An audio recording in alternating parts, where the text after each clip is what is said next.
இயேசு கிறிஸ்து தேவன்னா ஏன் கல்வாரி சிலுவையில அவர் தேவனை பார்த்து என் தேவனே என் தேவனே என்னை ஏன் கைவிட்டீர் கேட்டாரு?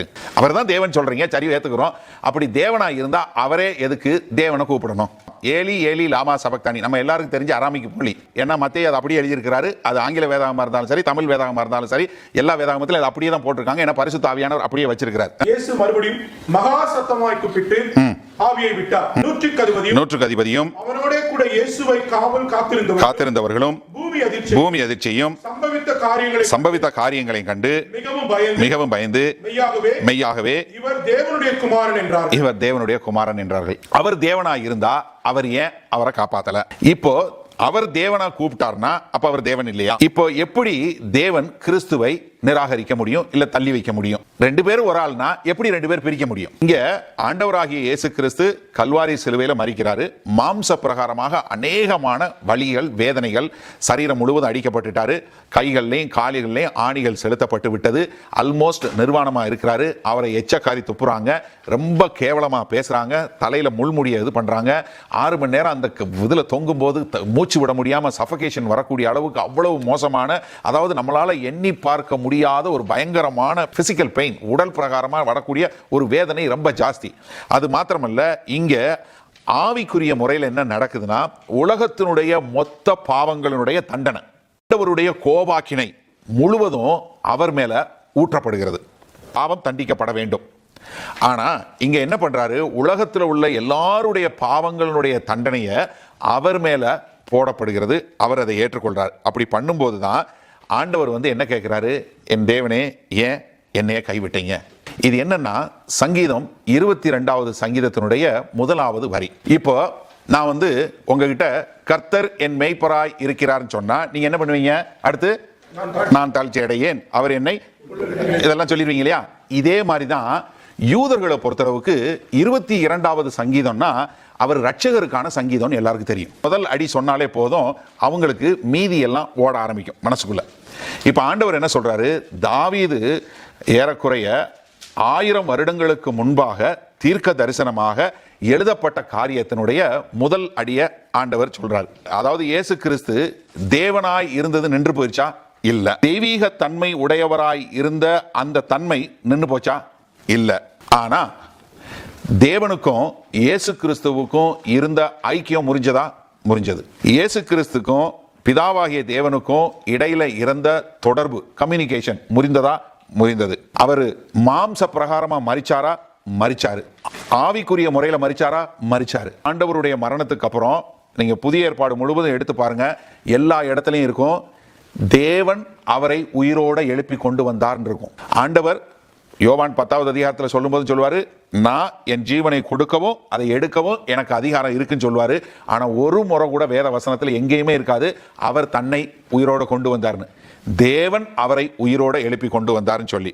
யோவான் 17வது அதிகாரத்தில் 5வது வசனத்துல ஆண்டவர் ஜெபிக்கக்கூடிய அந்த ஜெபத்துல ஒரு காரியம் பாருங்க. என்ன, உலகம் உண்டாகிறதுக்கு முன்பாக அவருக்கும் பிதாவாகிய தேவனுக்கும் ஒரு ஐக்கியம் இருந்தது, அது பிரித்து வைக்கப்பட்டிருந்தது. என்ன சொல்றாரு? மறுபடியும் அதுல கொண்டு போய் என்னைய சேர்த்துருங்கன்னு சொல்றாரு. இப்போ இங்க என்ன சொல்றாரு? நான் இப்ப மறுபடியும் என்னைய மறுபடியும் நான் உயிர் தெழுந்து வரும்போது நான் அங்க உங்க கூட இருக்க போறேன். நான் மனுஷனா வரும்போது, பூமியில மனுஷகுமாரனா வரும்போது ஒரு பிரிவு உண்டாச்சு. இப்போ நான் கல்வாரி சிலுவையில எல்லா பாவங்களுக்காக பாவத்தினுடைய தண்டனையை ஏற்றுக்கொள்ளும் போது மறுபடியும் ஒரு முறை இன்னொரு பிரிவினை உண்டாகிறது. சங்கீதம் 22:31வது வசனம் பாருங்க. அவர்கள் அவரே இவைகளை செய்தார் என்று பிறக்கப் போகிற ஜனங்களுக்கு அவருடைய நீதியை அறிவிப்பார்கள். ஏறக்குறைய 950 வருஷத்துக்கு முன்னாடி என்ன சொல்றாரு? அவர் தான் வர்றாரு, அவர் வரப்போறாரு. அவர் முதல்ல என்ன சொல்ல போறாரு? என் தேவனே என் தேவனே கைவிட்டீங்க நான் பேச போறாரு.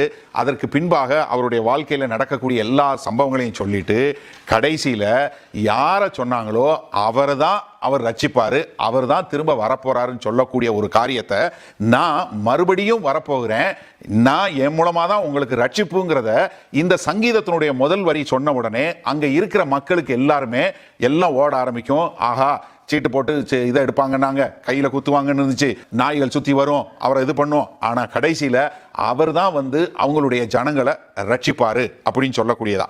இத தீர்க்க தரிசனமா ஏற்கனவே ஏசாயா மூலம் ஆண்டவர் சொல்லிட்டார். இப்போ நான் வந்து நீதிபதி, ஸ்பீடிங் ஃபைனுக்காக என் பையனை கொண்டு வர்றாங்க. இப்போ அவன் என் பையங்கிறதுக்காக நான் அவனை விட்டேன்னா நான் நீதிபதி கிடையாது. ஆனா நான் அவனுக்கு தண்டனை கொடுத்தேன்னா நான் அன்பு செலுத்தல அவன் மேல. அப்ப நான் என்ன பண்றேன், அவனுக்கு கொடுக்க வேண்டிய தண்டனை 100 பவுண்டு.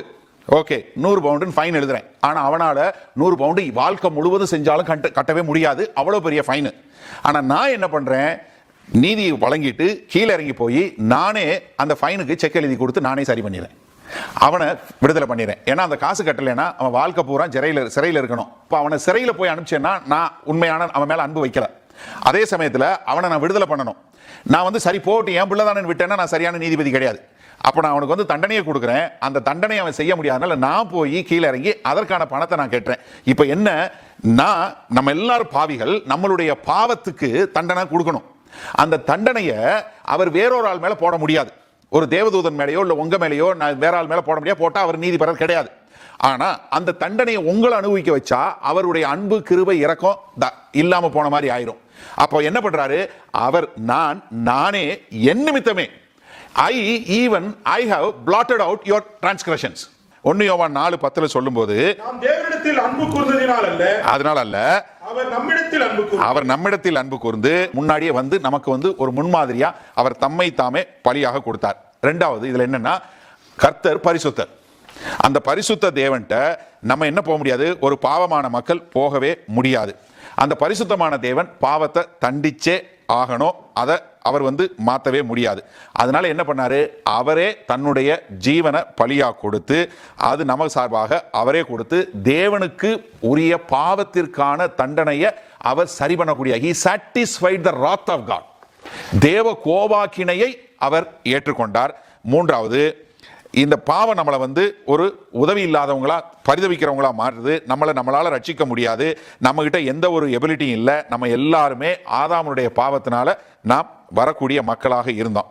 அதனாலதான் என்ன பண்ணாரு ஆண்டவர் நமது சார்பாக அவர் என்ன பண்ணாரு, அவரை சப்ஸ்டிடியூஷரி அட்டோன்மெண்ட் என்று சொல்லக்கூடியதாய் உங்களுடைய பாவங்களுக்கு பதிலாக அவர் தம்மை தாமே ஒரு கிருபாதார பலியாக ஒப்பு கொடுத்தது தான் அந்த கல்வாரி சிலுவையில் நடந்தது.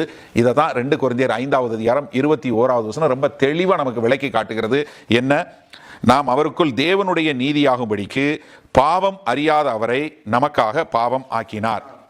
அப்ப என்ன, தேவன் நம்மளை என்ன பண்ணாரு, விடுதலை பண்ணுவதற்காக அவரே வந்து கல்வாரி சிலுவையில மரிச்சாரு. ஆண்டவராகிய இயேசு கிறிஸ்து மரித்து உயிர்த்தெழுற வரைக்கும் யாருமே தேவனை அப்பான்னு கூப்பிட முடியாது, வேற எந்த உறவுலையும் கூப்பிட முடியாது. ஆண்டவராகிய இயேசு கிறிஸ்துவே தன்னுடைய சீஷர்களை பார்த்து அதிகப்படியாக சொன்ன ஒரு வார்த்தை என்னன்னா, நான் உங்களை நண்பர்கள் என்று அழைக்கிறேன்னு சொல்லி சொன்னார். மரித்து உயிர் தெழுந்த பின்பு மத்தேயு 27:46 என்ன சொன்னாரு, என் தேவனே என் தேவனேனாரு. இங்க என்ன சொல்றாரு, பிதா. மறுபடியும் பிதாவோடு தொடர்பு கொள்றாரா? கல்வாரி சிலுவையில மாத்திரம் தான் என் தேவன் சொல்லுவார், வேற எந்த இடத்துலையும் என் தேவன் சொல்ல மாட்டார். அதற்கு பின்பாக உயிர் தெழுந்த பின்பு என்ன சொல்றாரு, நான் என் பிதாவின் இடத்திற்கும் ஏறி போகவில்லை, நீ என் சகோதரரிடத்திற்கு போய். அப்ப என்ன ஆச்சு, கல்வாரி சிலுவையில அவர் நிராகரிக்கப்பட்டார், அதனால நம்ம ஏற்றுக்கொள்ளப்பட்டோம். அதுக்கப்புறம் ஒரு இடத்துல கூட இயேசு கிறிஸ்துவ ஒரே பேரான குமாரன் இருக்காது. இயேசு கிறிஸ்துவ பத்தி சொல்லும்போது என்ன தெரியுமா இருக்கும், முதற் பேரான குமாரன் இருக்கும். முதற் பேரான குமாரன், முதற் பலன், முதல் கனி, இல்ல 2ஆம் ஆதாம், இப்படித்தான் இருக்குமே ஒழிய ஒரே பேரான குமாரன் இருக்கவே இருக்காது. ஏன்னா ஆண்டவர் என்ன பண்ணாரு, அவர் ஒரு குமாரனை கொடுத்து அநேக குமாரர்களை பெற்றுக்கொண்டார். ஏன் ஏலி ஏலி லாபா சாமத்தானின்னு கூப்பிட்டாரு, அவர் முன்னாடி மனுஷனா வருவதற்கு முன்பாக ஏற்பட்ட ஒரு பிரிவினை மறுபடியுமாய் ஒரு பிரிவினை உண்டானது. அதன் மூலமாய் அவர் தனக்குத்தானே திரியேக தேவனாகிய இயேசு கிறிஸ்து அவர் தாமே நம்முடைய பாவங்களுக்கான பழியை தன் மேல ஏற்றுக்கொண்டு நம்மளை மீட்டெடுக்கக்கூடிய ஒரு பெரிய கிருபையில் நடத்தினாரு. நம்ம அவருடைய பிள்ளைகளா மாறுவதற்கு ஒரு பெரிய காரியம் கிடைச்சது. அதனால இது வந்து ஒரு அற்புதமான such a glorious gospel, நமக்கு மனித குலத்திற்கு நடந்த ஒரு அற்புதமான காரியம் கல்வாரி சிலுவை மரணம். ஒரே பேரான குமாரன் முதற் பேரான குமாரனா மாறினாரு. நீங்க வந்து தேவனேன்னு சொல்லி பயந்து போய் ஆண்டவர் பக்கத்தில் வர முடியாம தூரமா இருந்த மக்கள், எங்க ஆசரிப்பு கூடத்தில் எங்க வெளிப்பிரகாரத்தில் மட்டும் இருந்த மக்கள், நீங்க இன்றைக்கு நீங்களே தேவனுடைய ஆலயமா மாறக்கூடிய ஒரு உன்னதமான காரியத்தில் கொண்டு ஆண்டவர் நிறுத்திட்டார். அல்லேலூயா. அதனால சந்தோஷமா நம்ம வந்து இத மாதிரி ஒரு பெரிய அற்புதமான காரியம் இல்லைன்னு சொல்லி ஆண்டவரை துதிச்சு நம்ம ஆராதிப்போம்.